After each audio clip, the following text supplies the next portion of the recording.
तो हम लोग विद्युत वाला पाठ पढ़ रहे हैं, उसका आज तीसरा वीडियो शुरू करते हैं। देखिए, कुछ बातें हैं, कुछ पदार्थ हैं, कुछ का प्रतिरोध है। यानी जितना कम प्रतिरोध होगा उतना ही अच्छा वह धारा का चालन करेगा, उसके अंदर उतना ही अधिक विद्युत धारा प्रवाहित होगी। याद करो, चालक सिल्वर है और सिल्वर में धारा जो है ना 1.6, इसका प्रतिरोध देखिए 10 के ऊपर -8 दिखा रहा है। ये दिखाता है कि -8 बहुत कम है। जितना अधिक माइनस में होगा उसका प्रतिरोध उतना ही कम होगा। तो सबसे अच्छा यही होता है सिल्वर। कापर है, उसका देख रहे हैं थोड़ा सा अधिक है, क्योंकि 6.2 दिखा है। इस तरीके से आगे बढ़ते चले जाएंगे, सबका प्रतिरोध आप देखिए बढ़ता चला जा रहा है, बढ़ता चला जाएगा।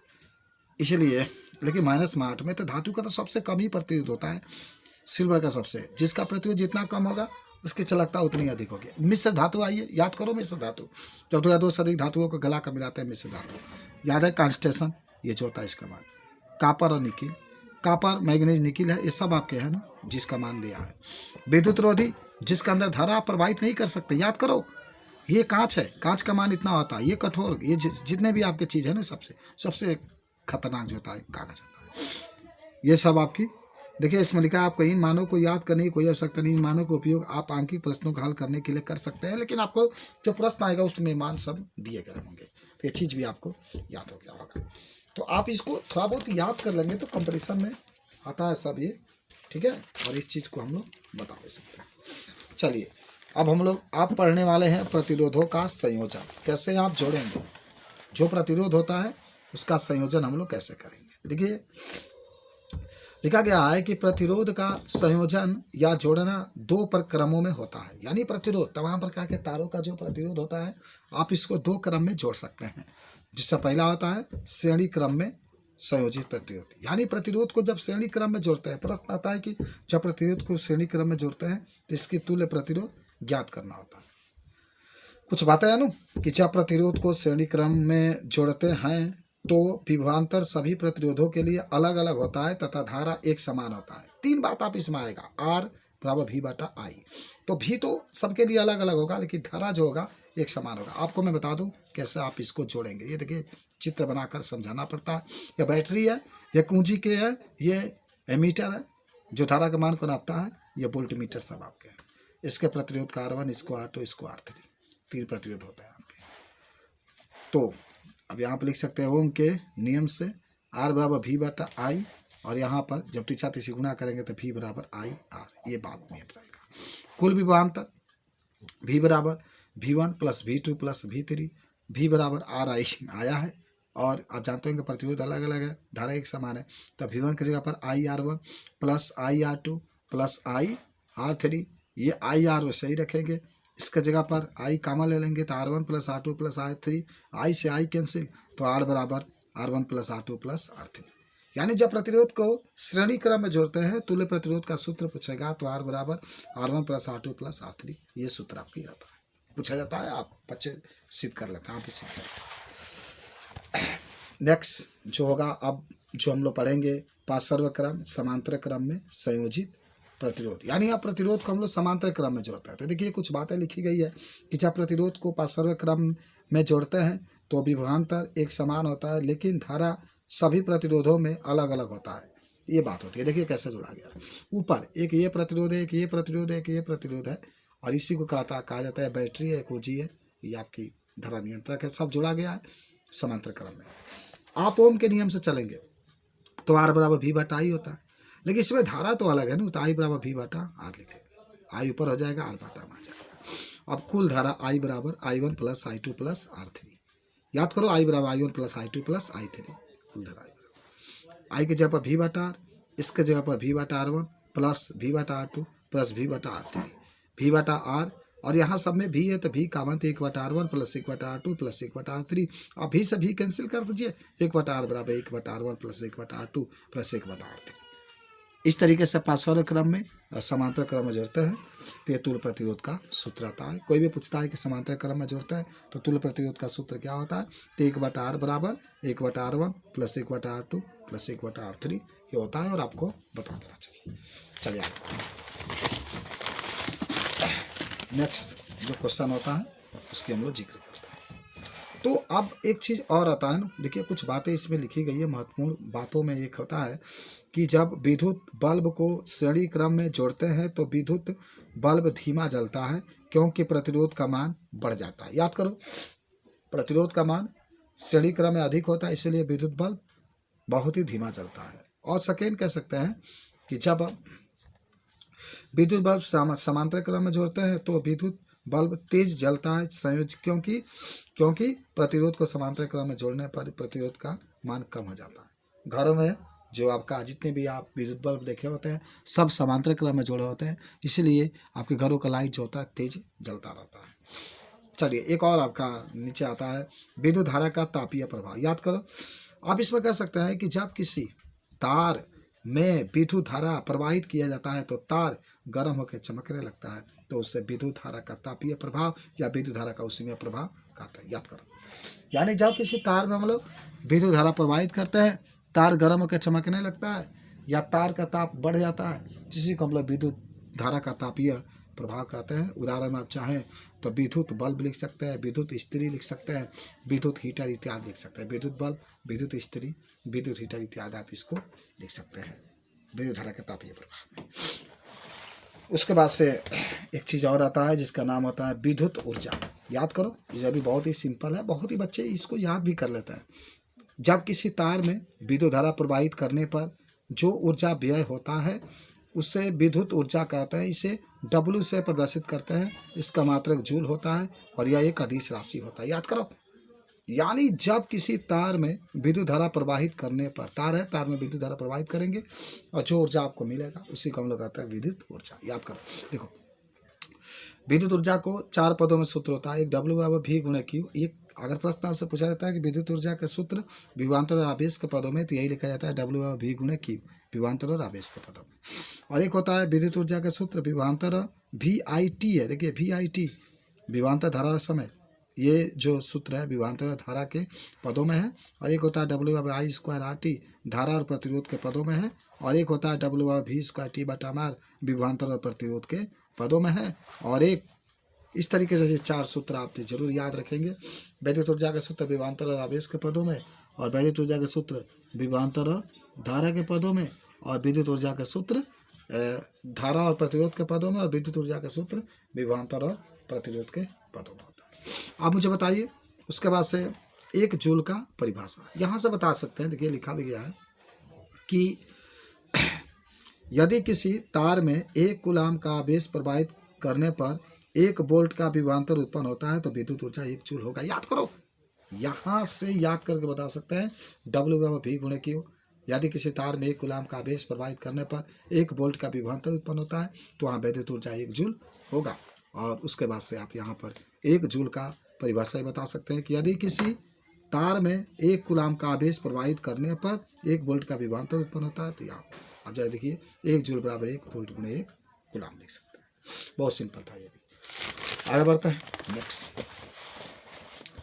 देखिए आगे जब आप जाएंगे तो एक और होता है विद्युत शक्ति। तो देखिए विद्युत ऊर्जा के व्यय होने के दर को विद्युत शक्ति कहते हैं। इसे P से प्रदर्शित करते हैं और इसका मात्रक वाट होता है, एमकेएस प्रति में वाट होता है और यह एक अदिश राशि होता है। याद करो, यानी विद्युत ऊर्जा के जो व्यय होने की दर होती है उसी को विद्युत शक्ति कहते हैं। अंग्रेजी में इसको इलेक्ट्रिक पावर कहा जाता है। इसे P से प्रदर्शित करता है और इसका मात्रक वाट होता है। 4 पदों में सूत्र इसका भी लिखिए। नीचे T है ना, तो एक तो P बराबर W/T यानी ऊर्जा और जो समय होता है इसका अनुपात को कहते हैं। एक P बराबर V/I विभवांतर धारा के पदों में है, एक P बराबर I² विभवांतर प्रतिरोध के पदों में, और एक P बराबर V²/R विभवांतर प्रतिरोध के पदों में होता है। यहाँ से एक चीज़ और आता है ना, 1 वाट का परिभाषा कई बार पूछा जाता है। तो आप कह सकते हैं कि यदि किसी तार में 1 सेकेंड में 1 जूल ऊर्जा व्यय होता है तो वहाँ विद्युत शक्ति 1 वाट होगा। याद करो, यदि किसी तार में 1 सेकेंड में 1 जूल ऊर्जा व्यय होता है तो वहाँ विद्युत शक्ति 1 वाट होगा। और यहाँ पर आप 1 वाट बराबर 1 जूल बटा 1 सेकेंड लिख सकते हैं। और देखिए कुछ और बातें यहाँ पर दिखा रहा है कि 1 किलोवाट बराबर 1000 वाट, और 1 मेगावाट बराबर 10 के ऊपर 6 वाट, और 1 अश्व शक्ति बराबर 746 वाट होता है। ये भी आपको याद होना चाहिए। 1 किलोवाट में 1000, किलो हटा दो 1000 से गुणा कर दो। मेगा जहाँ पर होगा 10 के ऊपर 6 लिखो, वाट लिखो, मेगा हट जाएगा। एक अश्व शक्ति, इसी को अंग्रेजी में HP कहता है, हार्स पावर 746 वाट होता है। ये भी बची याद। उसके बाद से आगे जब बढ़ते हैं तो एक और चीज़ आता है कि 1 वाट इंटू घंटा ये क्या होता है, इसके बारे में पूछा जाता है। तो आप बता सकते हैं कि 1 यानी वाट इंटू घंटा विद्युत ऊर्जा का मात्रक होता है, बड़ा मात्रक होता है, लेकिन सबसे बड़ा तो नहीं। 1 वाट घंटा में कितने जूल होते हैं, 3600 जूल। आप बता सकते हैं कि 1 वाट और घंटा में 3600 जूल होता है। उसके बाद से एक होता है 1 किलोवाट घंटा में। आप यहाँ बता सकते हैं कि 1 किलोवाट घंटा में विद्युत ऊर्जा का सबसे बड़ा मात्रक होता है, और 1 किलोवाट घंटा में 3.6 × 10 के पावर 6 जूल होता है। यह भी याद होना चाहिए कि 1 किलोवाट घंटा में 3.6 × 10 के पावर 6 जूल होता है। कुछ महत्वपूर्ण बातें यहाँ पर दिखाई गई है कि घर में जो व्यय विद्युत ऊर्जा का व्यय होता है वह किलोवाट घंटा या यूनिट में ही नापा जाता है। आपके घरों में जो मीटर लगा है, जो मीटर से कितना ऊर्जा व्यय होता है उसको हम लोग इसी से नापते हैं। उसके बाद से विद्युत फ्यूज होता है। देखिए व्यय ऊर्जा को निकालने के लिए वाट गुणे घंटा गुणे दिन गुणे यन बटा में 1000। और एक होता है विद्युत फ्यूज। विद्युत फ्यूज एक छोटा यंत्र होता है जो परिपथ में आवश्यकता से अधिक धारा बहता है तो धारा के मान को नियंत्रित करता है। बहुत अधिक धारा अगर फ्यूज में आ जाता है, फ्यूज बहुत ही पतले तारों से, कम गलनांक वाले तार होते हैं, जैसे ही अधिक ऊर्जा फ्यूज में, जैसे बहुत अधिक जो विद्युत ऊर्जा होता है जब विद्युत फ्यूज में जाता है तो फ्यूज का तार गल जाता है, फिर आपके परिपथ टूट जाता है, फिर आपके जो उपकरण होते हैं उसमें ज़्यादा कोई नुकसान नहीं होता है। तो इस चीज़ को भी हम लोग बता सकते हैं। चलिए एक और इसमें कुछ और बातें आपको दिखा रहा है। इसमें विद्युत वाहक बल याद करो, यह भी बहुत ही सुंदर है। किसी सेल द्वारा दी गई वह न्यूनतम ऊर्जा जिसके द्वारा परिपथ में बहने वाली आवेश का प्रवाह को बनाए रखता है, इसे विद्युत वाहक बल कहते हैं। इसे ई से प्रदर्शित करते हैं। इसका मात्रक वोल्ट होता है। याद हो गया। यानी कोई भी परिपथ है और किसी बैटरी द्वारा उस परिपथ में जो बहने वाला धारा होता है उसके मान को हमेशा बनाए रखता है, उसी को विद्युत वाहक बल कहते हैं। इससे प्रदर्शित मात्रक वोल्ट होता है। और याद करो आप ई बराबर आई गुणे आर लिख सकते हैं, धारा और प्रतिरोध। उसके बाद से घरेलू परिपथ, तो आप बता सकते हैं घरों में 220 वोल्ट की प्रतिवर्ती धारा जिसकी आवृत्ति 50 हर्ट्ज होती है। जो घरों में प्रश्न पूछा जाता है, घरों में जो हम लोग विद्युत ऊर्जा प्रवाहित करते हैं उसका विभवांतर कितना होता है, तो आप 220 वोल्ट कह देंगे, और जो आवृत्ति होता है 50 हर्ट्ज कह देंगे। आइए एक होता है दिष्ट धारा। दिष्ट धारा भी पूछा जाता है, तो ये भी आप बता सकते हैं कि वह धारा जिसका मान समय के साथ नहीं बदलता है उसे दिष्ट धारा कहते हैं। यह धारा विद्युत सेलों में पाया जाता है। ये देख रहे हैं ना, ये समय है, ये धारा कहाँ बदल रहा है। अगर समय 1 सेकेंड होता है तभी धारा 1 एम्पियर मानिए, समय 2 सेकेंड हुआ तभी 1 एम्पियर, 3 सेकेंड तभी 1 एम्पियर, 4 सेकेंड तभी 1 एम्पियर। समय के साथ जब धारा का मान नहीं बदलता है तो उसी को हम लोग कहते हैं दिष्ट धारा। ये बात आपको याद रखिए। उसके बाद से आगे एक चीज़ आता है जिसका नाम होता है प्रतिवर्ती धारा। तो इसको भी बता सकते हैं कि वह धारा जिसका मान समय के साथ बदलता रहता है उसे प्रतिवर्ती धारा कहते हैं। और घरों में प्रतिवर्ती धारा ही चलता रहता है। आपके घरों में जो धारा बहता है वह प्रतिवर्ती धारा होता है। तो वह धारा जिसका मान समय के साथ बदलता रहता है उसे प्रतिवर्ती धारा कहते हैं। देखिए ये समय आपका है और ये धारा है और इसका मान समय के साथ बदल रहा है। कभी देखिए यहाँ पर कभी आप मान लीजिए ऊपर है तो 4 एम्पियर, तो नीचे 1, कभी 2, कभी 3, इस तरीके का होता है। समय के साथ आपका बदल जाता है। उसके बाद से एक बात होता है अतिभारण। अतिभारण का भी पूछा जाता है। तो देखिए जब परिपथ में लगाए गए उपकरण आवश्यकता से अधिक विद्युत धारा को खींचने लगते हैं तो इसे अतिभारण कहते हैं। और इससे परिपथ में लगाए गए उपकरण खराब हो सकते हैं। अब देखिए उपकरण जो होता है बहुत अधिक धारा को जब खींचते हैं तो इसी को अतिभारण कहते हैं। उसके बाद से धारा का तीव्रता होता है।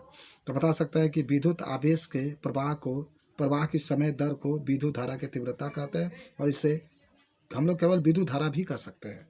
तो जो धारा के मान के प्रवाह को होता है उसी को विद्युत धारा कहते हैं। ठीक है, आइए देखिए चालक के प्रतिरोध का निर्भरता। प्रतिरोध किन किन बातों पर निर्भर करता है। देखिए R बराबर रो इंटू एल इंटू ए। पहला है लंबाई पर। जो प्रतिरोध होता है लंबाई के समानुपाती होता है। यानी कोई तार है जितना ही लंबा होगा उसका प्रतिरोध उतना ही अधिक होगा। 1 मीटर है, 2 मीटर है, किसका प्रतिरोध अधिक, तो लंबाई समानुपाती है ना, जो 2 मीटर होगा उसका।